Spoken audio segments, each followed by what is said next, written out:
আসসালামু আলাইকুম ভিউয়ার্স, স্বাগত জানাচ্ছি গিটের চতুর্থ বাংলা টিউটোরিয়ালে।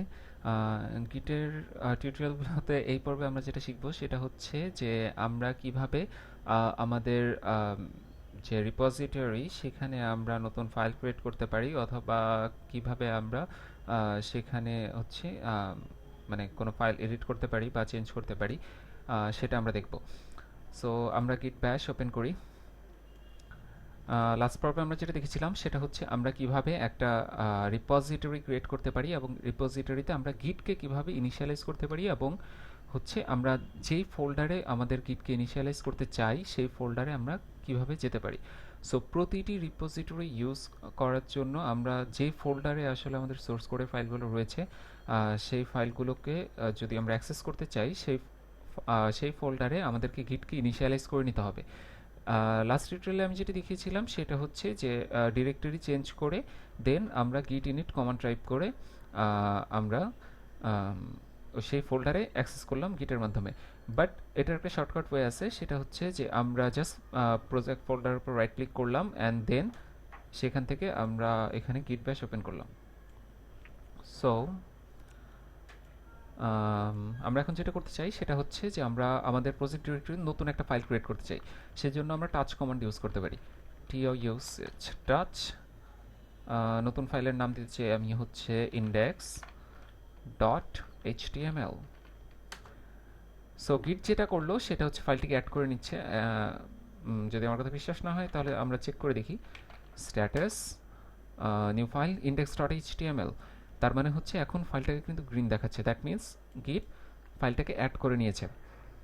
সো এখন আমরা যদি ফাইলের মধ্যে যদি কোনো ধরনের চেঞ্জ করি, সাপোজ আমি টাইপ করছি টাইপ HTML, জাস্ট আমি কিছু একটা চেঞ্জ করলাম, কিছু একটা লিখে চেঞ্জ করলাম। দেন আমি যদি আবার গিট স্ট্যাটাসটা চেক করি, আমরা নতুন একটা ফাইল একটু আগে অ্যাড করেছিলাম গিট অ্যাড দিয়ে। এখন আমরা যেটা করেছি সেই ফাইলটাকে মডিফাই করেছি, index.html ফাইলটাকে আমরা মডিফাই করেছি। সো এখন আমাদেরকে সেই ফাইলটা আবার অ্যাড করতে হবে মডিফাই করার পরে। গিট অ্যাড কমান্ড দিয়ে গিট অ্যাড ইন্ডেক্স নিউ নামে আমি একটা টেক্সট ফাইল ক্রিয়েট করতেছি, txt। সো আমরা এখন যদি গিট স্ট্যাটাস চেক করি, আমাদের এখন ডিরেক্টরিতে দুইটা ফাইল রয়েছে। ফাইল দুটো হচ্ছে একটা হচ্ছে index.html আর একটা হচ্ছে new.txt। সো আমরা দুইটা ফাইল অ্যাড করলাম, কিন্তু সমস্যাটা কোথায়? আসলে সমস্যাটা হচ্ছে, ধরেন যে আমাদের একটা প্রজেক্টে তো আর একটা দুটো ফাইল থাকে না। সেক্ষেত্রে দেখা যায় যে হয়তো 10টা 15টা বা 20টা বা এরও অনেক বেশি ফাইল থাকতে পারে। সেক্ষেত্রে আমরা কি করব? সেক্ষেত্রে আমরা যেটা করব সেটা হচ্ছে যে সাপোজ আমি আহ, যে ফাইল আমার ডিরেক্টরিতে যে ফাইলগুলো আছে আমি সব ফাইল একবার অ্যাড করতে চাই। সো আমি যেটা করব সেটা হচ্ছে গিট অ্যাড অ্যাড করার পরে ডট। ডট মানে হচ্ছে যে আপনার ডিরেক্টরিতে ডট এক্সটেনশন সহ, যেমন এখানে দেখেন ফাইলের পর এক্সটেনশন হচ্ছে dot index dot HTML, dot extension সহ যত ফাইল থাকবে সবগুলা ফাইল একবার অ্যাড হয়ে যাবে। আচ্ছা, আমরা একটু চেক করে দেখি। সো আমরা টেক্সট ফাইলটাও একটু এডিট করে নিচ্ছি, নিউ টেক্সট।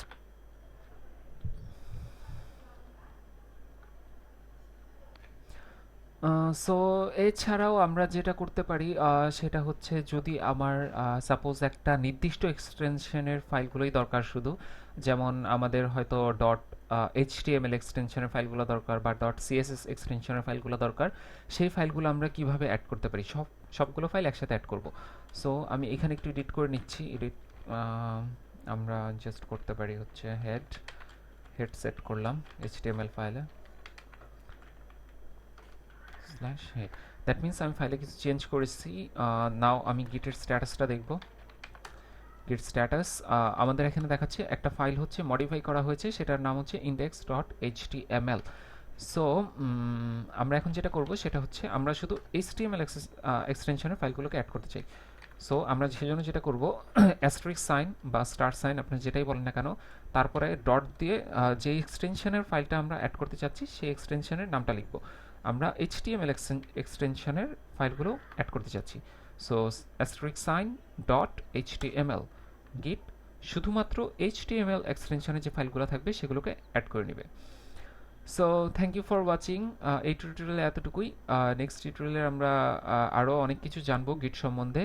সো ভিডিওটা যদি আপনারা লাইক করে থাকেন তো অবশ্যই সাবস্ক্রাইব করতে ভুলবেন না, এবং please share and comment if you any problems. Thank you.